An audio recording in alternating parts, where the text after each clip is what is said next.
This is ABS. A good evening to you, and you're watching the evening news. I am Ifunanya Amafili, and we'll start with our headlines for this evening. Governor Obiano to receive Award of Excellence from Igbo community in Australia. Anambra State Government receives more commendations for ongoing cottage hospital project at Umueze, Anambra West Council area. President Buhari asks Qatar to invest in Nigeria. And on the foreign scene, over 50 people die in South Africa's floods. And we'll start with the news in details. Governor Willie Obiano will receive an Excellence Award for Good Governance from the Igbo community in Canberra, Australia, on December 16th this year. The governor will receive the award during the annual Cultural Day and Iriji Festival of the Association in appreciation for his people-oriented programs and policies which has improved the living standards of the people. According to a letter jointly signed by the President, Igbo Community in Canberra, Mr. Odura Ogbaji, and Secretary General, Mr. Isaiah Okorie, the inaugural Good Governance Award to Governor Obiano was in view of his selfless good governance in Anambra State, as well as how his administration has taken the state to enviable heights, resulting to a resounding victory in the November 2017 gubernatorial election, which earned him another term of 4 years. The Igbo Socio-Cultural Organization, based in Canberra, Australia, reassured Governor Obiano and other sons and daughters of Igbo extraction doing well in their various fields of endeavor of their total support. They expressed appreciation to Governor Obiano for appointing one of their members, Dr. Christian Maduboako, as Commissioner for Trade, Commerce, Market and Wealth Creation, calling on other governors in Nigeria to emulate Governor Obiano in developing their various states.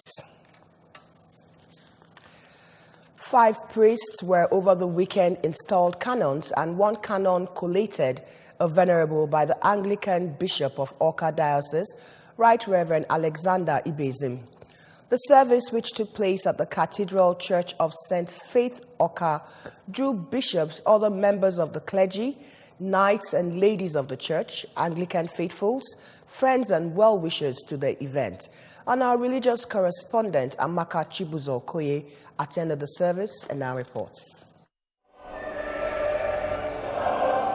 Right Reverend Ibezim told the priests that their new positions call for humility, persistent prayers, and service to God and humanity, while they should always re-examine their lives to know if they are still in faith and possess the qualities expected of a priest. Bishop Ibezim noted that people are looking at the characters, integrity, and personality of a preacher, and therefore ensure that what they preach reflects in their lives, so as to give the world undiluted message of God to convert and draw them closer to salvation. The minister has a bad character.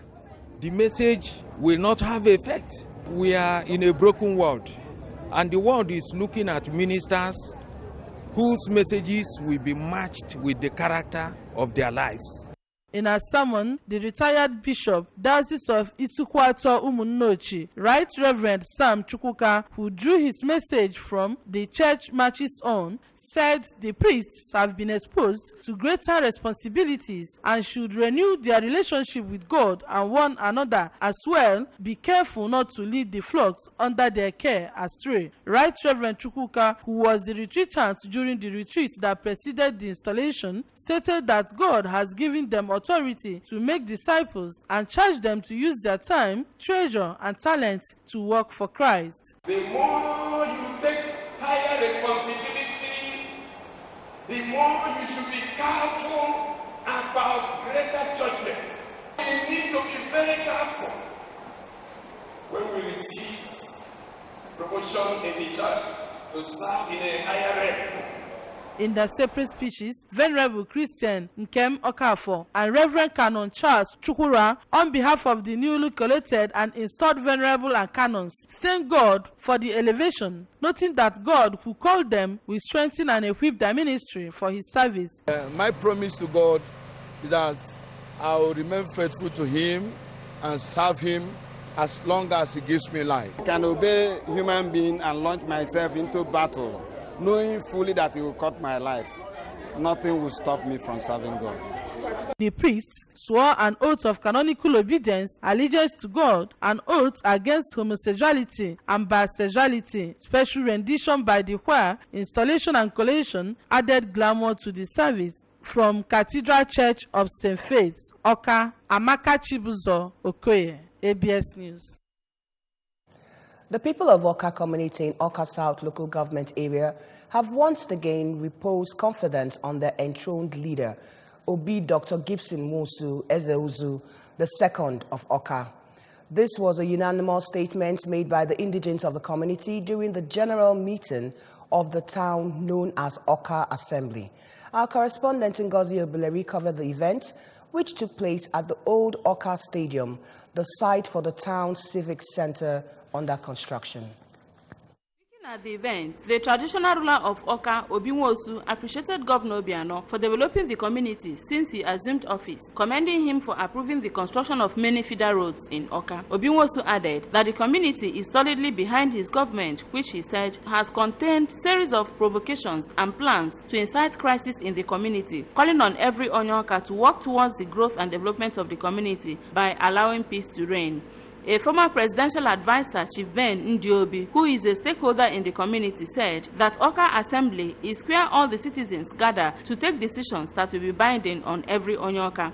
Earlier, the President General, Oka Development Union Nigeria, Engineer Tony Okechukwu, briefed the Assembly on a lot of issues bordering on the development of the town as it concerns the 20 million naira Choose Your Project initiative of the governor, which is in its third phase now. Engineer Okechukwu dismissed the rumor by certain quarters that old stadium site has been sold out, pointing out that it is the old communal land owned by the community.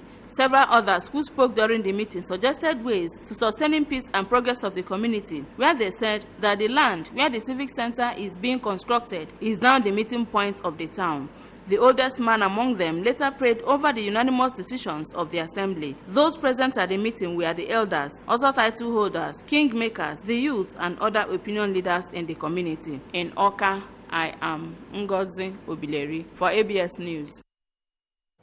Farmers in Umueze Anam have lauded the state government for the cottage hospital under construction within the farms camp at Obuaku Umueze Anam, Anambra West Council area. Ogachuku Oranu filed the report, taken from our studio. The cottage hospital, which started barely 2 months ago by the state government, is nearing completion. According to Chief Stephen Okafor, a stakeholder from the community, the hospital on completion will take care of the health needs of farmers who find it difficult to go long distance to access treatment. He asserted that the town has gained so much from the present administration in the state. So we quite appreciate the work of the governor. For Mrs. Silio Okonkwo, a groundnut farmer, and Mr. Honora Ojako, a yam and cassava farmer, the cottage hospital will save the lives of farmers who work day and night in the farm. They pleaded with the state government to sink a borehole in the hospital for them as they lack potable water in the camp. They promised that if provided with loans and modernized farming facilities, they would be able to produce the expected quantity and ensure food security in Anambra State.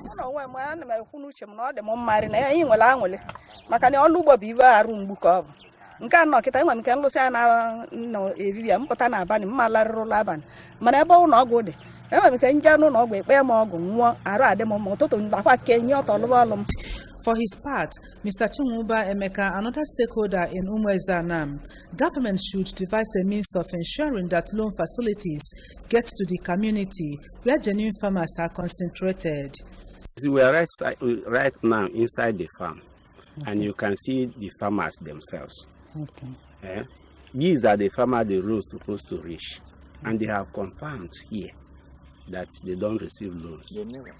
However, at the Obuaku stream that provides water to the farmers, it was observed that the water has some colorations that signify presence of impurities. Well, it is left for the government to make sure that water borehole is added to the cottage hospital to give them a healthy life, because health is wealth. Ogochukwu Orano for ABS News.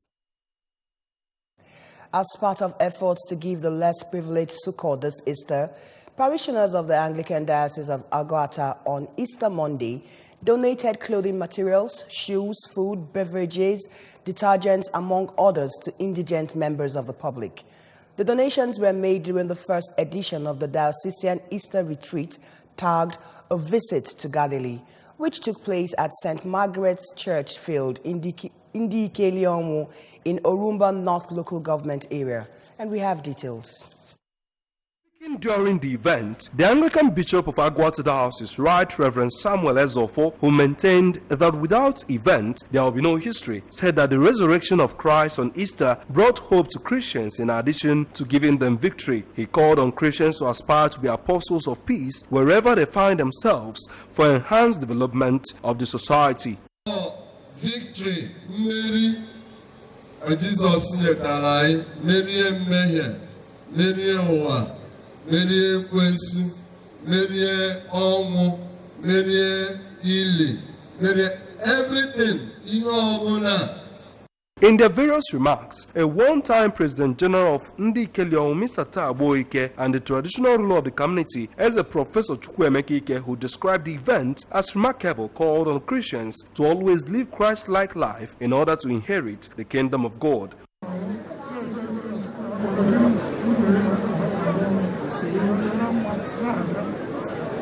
The bishop, in company of some diocesan officials, the clergy, parishioners, as well as the traditional law of Indi-Ike-Leonwu, as a Professor Ike, later visited the proposed site for the diocesan retreat center, where land for the project had been donated by the people of Indi-Ike-Leonwu. The event featured testimonies, special number by the bishop and his wife, Chinyere, prayer for the state, the nation, and various families. Still to come in the news, President Buhari asks Qatar to invest in Nigeria. And on the foreign scene, over 50 people die in South Africa's flood. Do stay with us. We'll be back shortly. Diamond shared the dream to build more than just a bank, bringing the online revolution to Nigeria and becoming part of the networked society, helping to lift the country and continent out of recession to enrich its people too. Now, with our two banks fused together, we can help more move up the social ladder and help future generations make more of their lives, whoever and wherever they are. A new bond to help unleash the potential in every African who banks with us. Welcome back, and thanks for staying with us.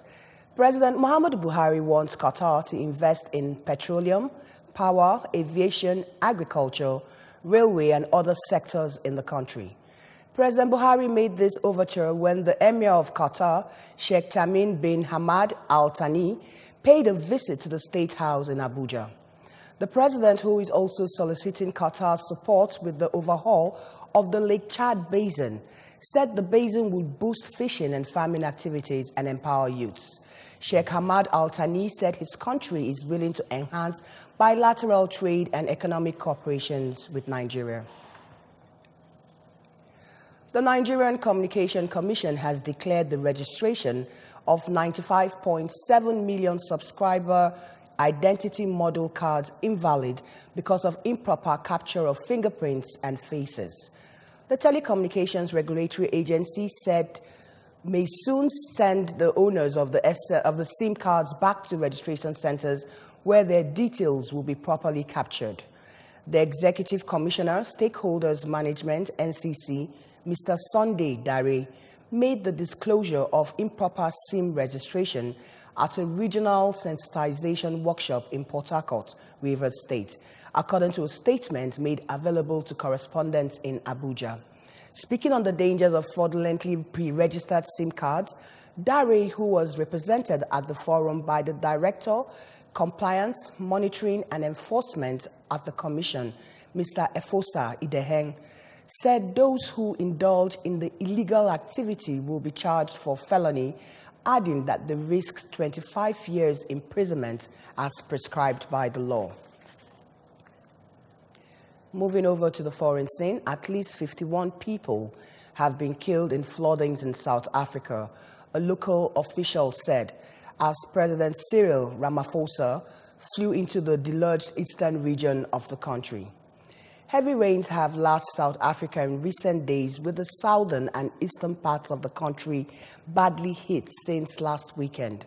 The death toll jumped from 33 on Tuesday as rescuers continue to comb debris for those who might be trapped underneath landslides. In addition to collapsed buildings and flooded roads, sewer lines were blocked and electricity pylons had toppled over. South African military personnel have been dispatched to help rescue and evacuation efforts. The South African Weather Services warned that more heavy rain and gale force winds were expected, which could threaten low-lying bridges and roads. And on our sports desk, Governor Ifeanyi Ugwuanyi of Enugu State has directed the immediate employment of Emeka Chukwu, the first son of ailing former Super Eagles coach Christian Chukwu. This is just as the president of the Nigerian Football Federation, Amaju Phoenix, has announced the appointment of the former coach as NFF ambassador. The appointments came simultaneously when the NFF boss, in the company of Ugwuanyi, and the chairman of Otetola Foundation visited Chukwu in his Enugu State residence. The State Commissioner for Sports, Joseph Udedi, made the announcement after a closed-door meeting between the delegation and the family of Chukwu. Udedi said that the engineering graduate will be given automatic employment by the state government. On his part, Pinnick said that the NFF will approve an appointment for the former skipper of the Green Eagles as a live ambassador of the organization. He said that the management of the NFF will work out a stipend that will be paid to him. Now, don't forget, you can follow our news and programs on ABS from any part of the world simply by liking our Facebook page, which is ABS Radio Television. Subscribe to our YouTube channel at youtube.com/ABS Radio TV Online. Follow us on our Twitter handle at ABS Radio TV and on Instagram at ABS Radio TV. You can also log on to our website, which is www.absradiotv.com. Before we end the news this evening, we'll take you through our headlines for today. Governor Obiano is to receive Award of Excellence from Igbo Community in Australia. Anambra State Government has received more commendations for ongoing cottage hospital project at Umueze Anam, Anambra West Council area. President Buhari has asked Qatar to invest in Nigeria. And on the foreign scene, over 50 people have died in South Africa, in South African floods. And with that, we'll end the news this evening. And from all of us on the studio, thanks for being with us. I am Ifunanya Amafili. Do have a pleasant evening.